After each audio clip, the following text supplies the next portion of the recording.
Hey, what up? I'm 3D. This is Tales from the Driver's Seat. Just doing some 3D watches. I have been watching a TV show when I can. There are some episodes of it posted on YouTube. I don't know if they're supposed to be there, but you can find them on YouTube. It's of a Canadian TV show called Canada's Worst Driver. It is so funny. Most of these people, I mean, Canada's pretty close. A fairly similar culture. It's not radically different than like the United States. At least I don't feel like there's a tremendous difference between like me and the average Canadian.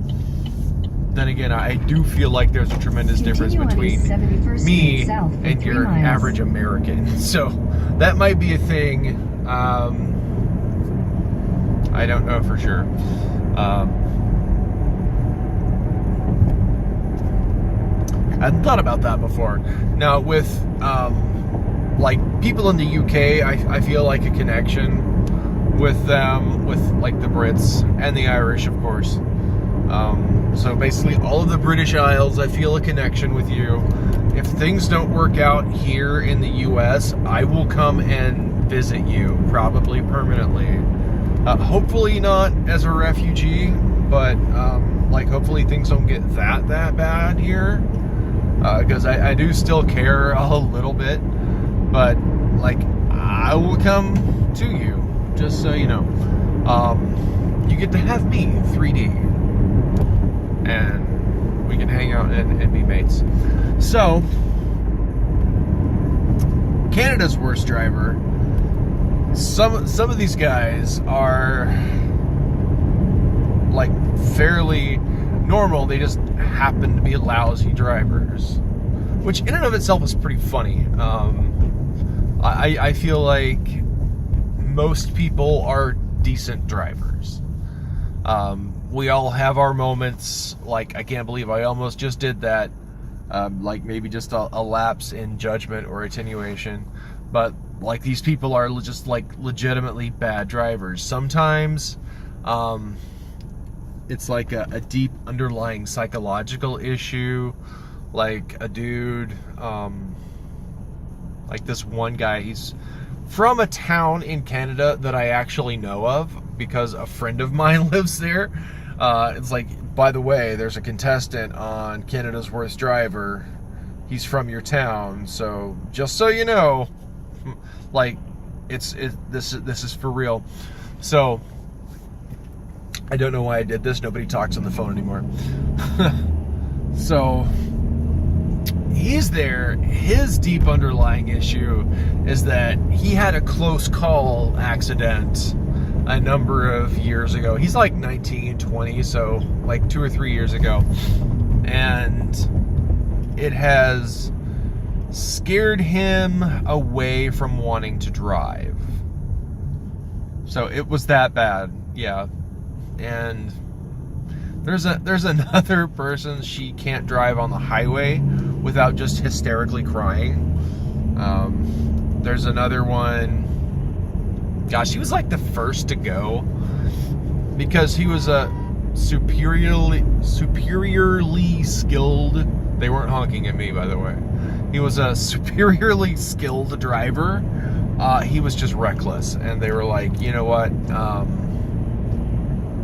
we can't teach you anything, so if you promise to not go over a certain kilometer per hour, then we'll let you go. And he's like, peace. He was like literally doing burnouts in the souped up sporty car that they had. It was hilarious. He was pretty good. He was like a really good driver. He aced every challenge that he was there for. Like, everybody else failed miserably, but he rocked it. So it's like, he just wants to go fast. So they made him promise his daughter that he wouldn't go fast because he wouldn't break that promise, apparently. Like, I guess that's a thing. Uh-oh. Emergency vehicle coming. Oh, he's turning. Well, that's boring.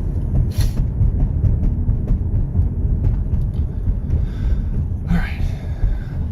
There's a little traffic congestion at the stoplight, of course.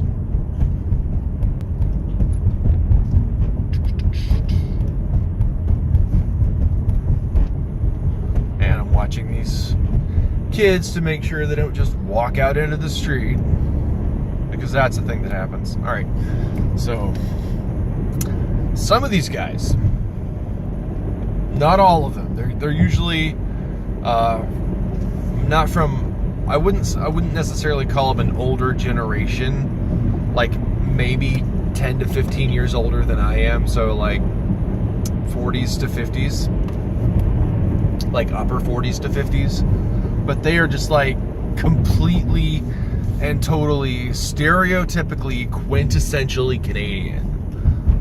Like I used to have like a number of Canadian friends,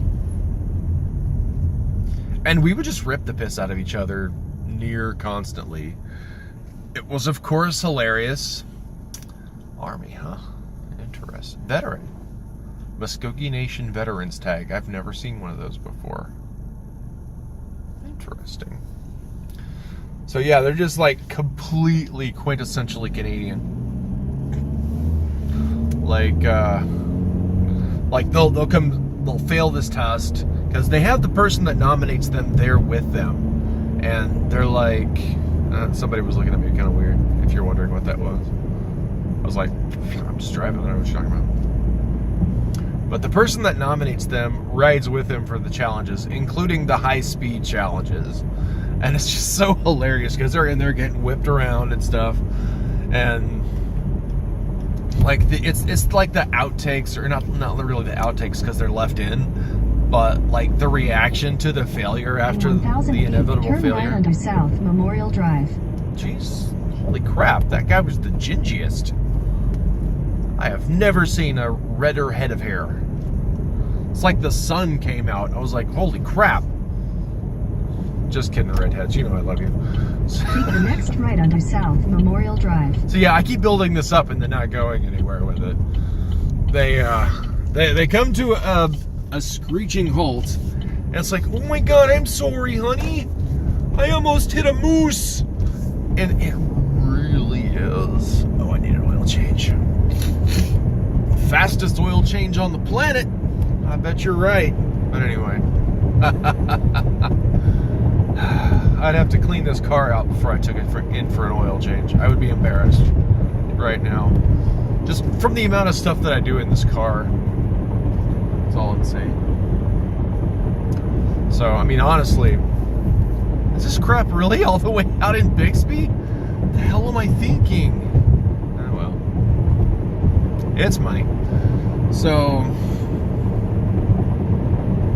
you better return it. Sorry, the sign said a good neighbor has your back, and I said, well, you better return it. Anyway. In a quarter mile, turn left onto East 81st Street. Crap. That's what I get for not paying attention to where the hell I'm supposed to be going. You couldn't have let me over and then done that? Friggin' prick. I feel like I'm on the show now. But I tend to be a pretty fair and safe driver, even while I'm distracted yelling at a camera phone. So, speaking of, it's not super cool outside or even inside this car right now, and I'm worried that the running of the camera and the screen at the same time may be overheating the phone, as it tends to do. So I will, also considering it's about that time, go ahead and close out this episode. Have you seen Canada's Worst Driver? I know they attempted to make an American version, but it just sucked so bad. I mean, they took all of the appeal out of the show and just made it like an annoying points-based competition instead of a panel of experts saying, well, I don't think he's ready. I don't think she's ready. I think he's ready. I think she's ready.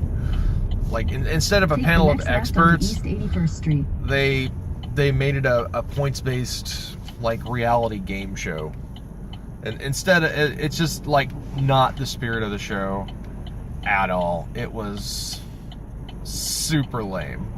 So they tried it, they Americanized it, and it sucked.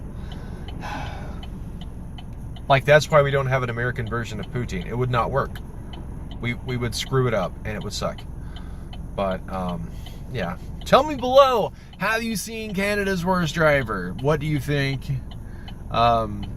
Should we make a more faithful American adaptation? I would watch it. I really would. So just let me know what you think. That does it for me. I'm 3D. Thanks for joining me, and I will see you in the next video. Talk to you then.